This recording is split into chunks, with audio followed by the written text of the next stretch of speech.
So in real estate, data drives the market. So that's incredibly important to know, because if you're looking at older data that's outdated, you're really not going to understand the current market configuration. So we're going to cover for Santa Clarita Valley.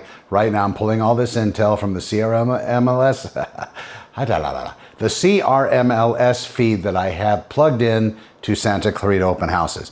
So right now we have 825 listings. This is going to include single family residences, condos, and townhomes. Now, with regard to these different properties, people often ask, well, what's the difference between a condominium and a townhome? A condominium is typically a singular level, like a rectangular box, for example. Usually no upstairs, no downstairs. Usually you're going to have shared walls, shared ceilings with other units, depending on where you are. And of course, with a condominium, a couple of different schools of thought, right? If you have people that are elderly, don't like stairs, maybe the bottom floor would be better.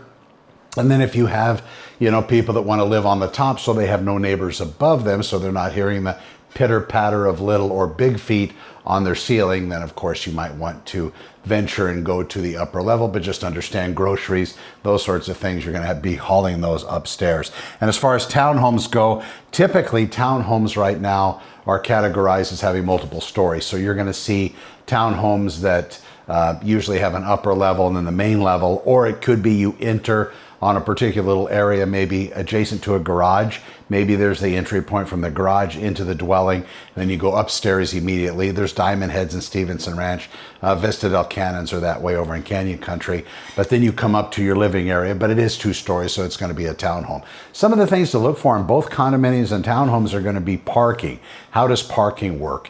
And I say that because in some cases, you might actually have direct access into your condo from a parking structure, from actually your garage. But townhomes are more likely to have that kind of configuration. It's just going to depend on how the layout of the properties are. For example, Vista del Canyons in Canyon Country, some of them actually have yards, and the access point from the garage into the unit is via this little yard. It's very private, it's yours. In other cases, you might have direct access from garage into your unit, or in some of the Vista del Canyons, for example, your garage is going to open up into like a common pathway, and then you go to your unit, go inside. So it's going to be very dependent on which one you happen to pick up, but understand there's different configurations. So that right now we have 176 properties in escrow. And that's important because currently people are saying, well, the market's in a tizzy, there's a problem, there's stuff going on. It's really not the case. We have properties in escrow. Now, of these properties, we're going to have about 30% of these properties actually fall out of escrow. It's just the numbers that are working out right now. At no fault really of anybody's. Most cases people say, well, maybe it's an issue of property condition. It's really not. It's going to be kind of spread all across the board. What are the reasons why properties canceled? Buyers get cold feet. They decide they don't want to buy right now. Maybe they heard something on the news and they're convinced. Maybe they had a relative intervene. And whenever you get ready to buy real estate, just understand this. Everybody is going to become an expert. Not just your agent's going to be the expert, but all your family's going to be the expert. The people at your job are going to be the expert. They're going to tell you how they have solved the world's problems as it relates to real estate and how they practically stole the house that they bought, and you can do the same thing. In essence, my suggestion to everybody in that regard, whenever people, and it only happens when you start to be interested in something, right? If you buy that one car, you don't see that car too often, but after you buy it, my God, it's everywhere. It's like everybody had the same idea.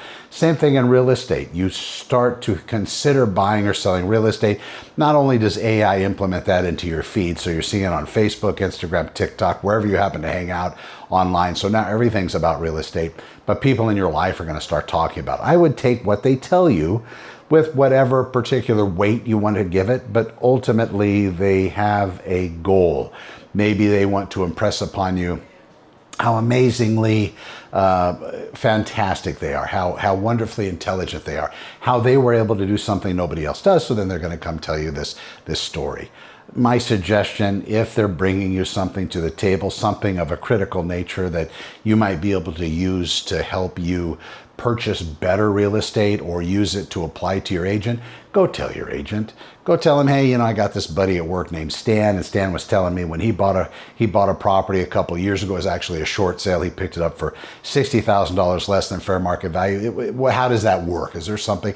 And then let your agent explain, well, maybe that was the market then. I can definitely hunt for short sales, foreclosures, bank-owned properties, but right there, they're making up anywhere between 1% to 2% of the market, so they're not very common, and typically those properties go out to investors.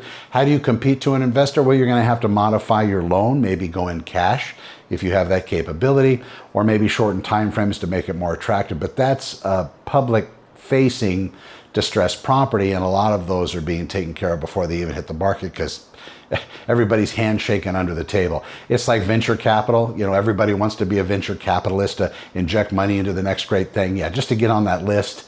I don't even know where that access would come. All right, so in the last 7 days now, we've had 39 real estate listings sold. These are actual closed listings. You're going to see these reflected on the online channels. You'll also see those at Santa Clarita openhouses.com. And what I did is I put 11 years.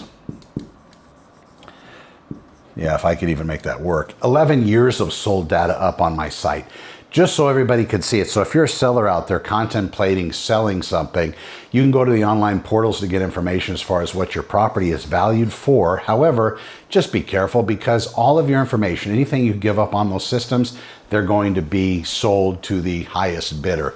And most of the people that are buying into those systems are real estate agents, lenders. They're trying to get your personal and private information. But this is what's happening as of right now. We're at 8, if I can make that work, 12/20/26, and that is today. And I'm Connor with Honor, Santa Clarita openhouses.com. I appreciate you watching. We'll see you, of course, tomorrow. We do these every day. You can find more information about me. Just go to Santa Clarita openhouses.com. Need to talk to me, have a conversation.